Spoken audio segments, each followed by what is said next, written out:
Baiklah, shalom untuk kita semua. Pada video kali ini saya akan memberikan satu penjelasan kepada kita tentang Matius pasalnya yang ke-7, ayatnya yang ke-21 sampai dengan ayatnya yang ke-23. Di sini saya akan bacakan untuk kita semua.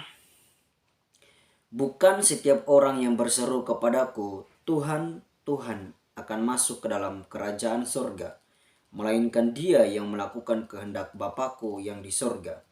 Pada hari terakhir banyak orang akan berseru kepadaku, Tuhan, Tuhan, bukankah kami bernubuat demi namamu, dan mengusir setan demi namamu, dan mengadakan banyak mujizat demi namamu? Pada waktu itulah aku akan berterus terang kepada mereka dan berkata, aku tidak pernah mengenal kamu. Enyahlah daripadaku, kamu sekalian pembuat kejahatan. Nah, saudaraku yang terkasih dalam nama Tuhan Yesus Kristus, seringkali ayat ini disandingkan kepada jemaat Tuhan atau dipakai untuk orang percaya. Padahal saya mau katakan kepada kita semua bahwa orang yang telah dipilih oleh Allah, orang yang telah diselamatkan oleh Allah, pada akhirnya Tuhan akan menyelamatkan mereka dalam pengangkatan. Saudara, kalau saudara lihat Matius pasalnya yang ke-7 ini adalah bagian terakhir dari khotbah di bukit. Yesus sedang berkhotbah kepada banyak orang pada saat itu, termasuk murid-murid Yesus pun ada di situ. Nah, lalu di khotbah terakhir Yesus berkata tentang hal ini.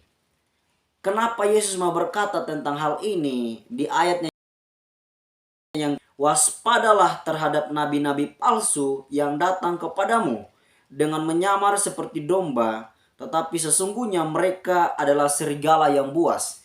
Jadi satu perikop ini yang dimulai dari ayatnya yang ke-15, bahkan perikopnya di situ berkata bahwa hal pengajaran sesat. Artinya di sini saudara, konteksnya bahwa Yesus sedang menjelaskan kepada banyak orang pada saat itu yang sedang ada di dalam khotbahnya Yesus. Yesus berkata bahwa waspadalah terhadap nabi-nabi palsu. Artinya bahwa konteks yang Yesus maksudkan pada saat itu bahwa nabi-nabi palsu. Nabi-nabi palsu itu mereka bernubuat demi namaku. Mereka bisa mengadakan mujizat. Bahkan mereka bisa menurunkan hujan. Mereka bisa melakukan sesuatu yang spektakuler. Tetapi pada akhirnya aku akan berterus terang kepada mereka bahwa aku tidak mengenal mereka. Saudara, ayat ini Yesus memberitakan ayat ini bukan kepada gereja, bukan kepada orang percaya, bukan kepada umat pilihan Allah, bukan. Namun konteksnya menyatakan bahwa Yesus mengatakan hal ini kepada orang-orang yang membawa penyesat. Jadi ayat ini jangan lagi kita pakai untuk gereja, jangan lagi kita pakai untuk orang-orang percaya. Lalu atas dasar ini kita pukul rata semua. Kita berkhotbah, kita mengatakan bahwa pada akhirnya Yesus akan berterus terang. Jadi kita harus jaga-jaga keselamatan kita. Orang yang percaya kita harus jaga-jaga keselamatan kita. Kenapa? Pada akhirnya Yesus akan berterus terang bahwa aku tidak mengenal engkau. Saudara, ayat ini bukan untuk gereja. Saya perlu katakan kepada kita bahwa ayat ini bukan untuk gereja.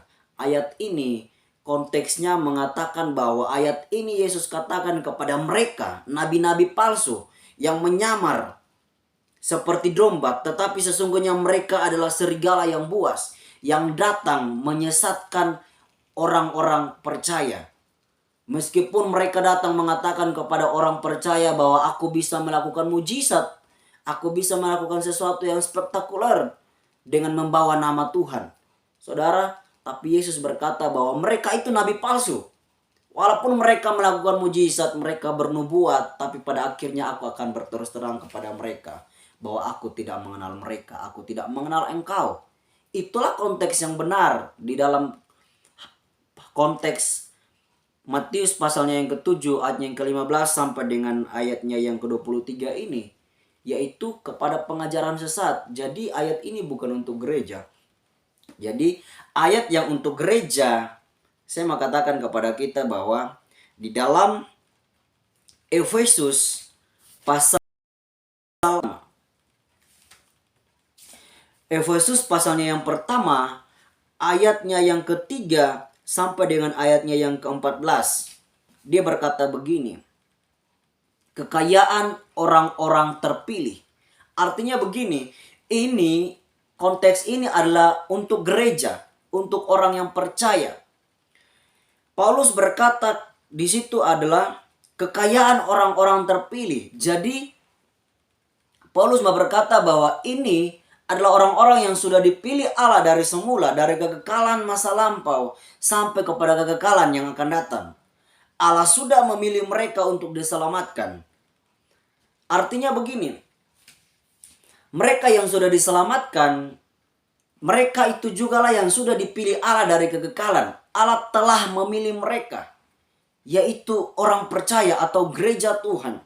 Jadi di sini saya membandingkan dengan Matius pasalnya yang ke-7 tadi, bahwa tidak mungkin keselamatan itu hilang dari seseorang, dari orang yang sudah dipilih Allah. Keselamatan itu tidak mungkin hilang dari mereka yang telah percaya kepada Yesus Kristus. Tidak mungkin mereka yang sudah percaya kepada Yesus Kristus sebagai Tuhan dan Juru Selamat, lalu pada akhirnya Yesus akan berterus terang, aku tidak mengenal engkau. Tidak mungkin itu. Kenapa? Dasarnya apa? Di dalam Efesus pasal pertama, ayatnya yang ketiga sampai dengan ayat yang ke-14 ini, mau berkata kepada kita bahwa kekayaan orang-orang terpilih atau kekayaan orang-orang yang sudah diselamatkan oleh Tuhan, kekayaan orang-orang yang sudah mengecap keselamatan itu, yang sudah percaya kepada Yesus Kristus itu. Nah di sini dia berkata di ayatnya yang ke-13, di dalam Dia kamu juga, karena kamu telah mendengar firman kebenaran, yaitu Injil keselamatanmu. Di dalam Dia kamu juga, ketika kamu percaya, dimeteraikan dengan Roh Kudus yang dijanjikannya itu. Saudara, kata meterai atau pemeteraian dalam budaya Yunani Romawi mau menyatakan kepada kita atau mau menegaskan kepada kita tentang suatu keamanan, keaslian atau kepemilikan. Artinya begini saudara, Allah telah memilih kita, kita menjadi milik Allah. Tidak mungkin pada akhirnya Allah mengatakan kepada kita bahwa aku tidak mengenal engkau. Tidak mungkin. Apalagi dia menggunakan kata di sini yaitu meterai. Dalam terjemahan bahasa Inggris, saudara bisa melihat di situ, yaitu dia menggunakan kata segel. Segel ini tidak bisa orang lain merebut dia. Tidak bisa orang lain merampas dia. Hanya pemilik saja yang bisa membuka segel itu. Artinya bahwa pemilik tahu segelan itu. Pemilik tahu siapa yang telah dipilihnya. Bagaimana mungkin Allah pada akhirnya berterus terang kepada kita bahwa aku tidak mengenal engkau? Tidak mungkin. Bahkan dia menggunakan istilah pemeteraian. Saudara, pemeteraian itu adalah keamanan. Itulah sebabnya Yesus Kristus pernah berkata bahwa alam maut tidak bisa merampas engkau dari tanganku. Kenapa? Engkau dan saya yang telah percaya kepada Yesus Kristus adalah milik Allah. Milik Tuhan itu. Tidak mungkin orang lain datang merebut kita dari tangan Bapa. Tidak mungkin orang lain merebut kita, bahkan maut sekalipun. Tidak mungkin merebut kita dari tangan Bapa itu. Dari tangan Tuhan itu. Kenapa? Karena kita adalah milik Tuhan. Kita adalah milik Kristus. Itulah sebabnya yang percaya kepada Yesus Kristus, pada saat itu juga dia dimeteraikan oleh Roh Kudus. Jadi jangan lagi kita menggunakan ayat-ayat yang sebenarnya ayat itu bukan untuk gereja, yang sebenarnya ayat itu bukan untuk orang percaya, yang sebenarnya ayat itu bukan untuk orang-orang pilihan Allah. Jangan menggunakan ayat itu untuk seolah-olah kita menakut-nakuti jemaat Tuhan bahwa keselamatan bisa hilang dalam diri orang percaya. Tidak mungkin. Ya. Kalau keselamatan bisa hilang dalam diri orang Kristen, yes benar, karena orang Kristen belum tentu orang percaya. Tapi kalau orang percaya, sudah pasti dia selamat. Itulah sebabnya saya mau katakan kepada kita semua bahwa keselamatan kita ketika kita percaya kepada Yesus Kristus sebagai Tuhan dan Juru Selamat, final di dalam Kristus. Jangan lagi kita bertanya bahwa Tuhan, aku selamat atau tidak. Ketika kita percaya, pada saat itu pun engkau dimeteraikan oleh Roh Kudus. Engkau dimeteraikan oleh Allah itu. Dan ketika engkau dimeteraikan oleh Allah itu, maka pribadi kita, diri kita, keselamatan kita adalah milik Allah. Jadi jangan lagi kita menggunakan ayat-ayat yang sebenarnya masih abu-abu, masih buram, masih samar-samar. Lalu kita mulai mengaburkan ayat-ayat yang sebenarnya sudah terang bagi mata kita. Jangan kita menggunakan ayat-ayat yang multitafsir untuk mengaburkan ayat-ayat yang sudah terang untuk kita pakai itu sebagai pemahaman kita. Jadi ayat untuk gereja, yaitu Efesus pasal yang pertama ini, kita yang sudah dipilih Allah, kita yang sudah dimeteraikan oleh Allah, tidak bisa keselamatan itu hilang daripada kita.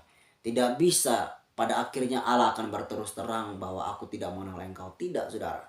Justru dia berdiri di sana sebagai pembela kita, sebagai advokat untuk mengatakan bahwa engkau yang telah aku pilih.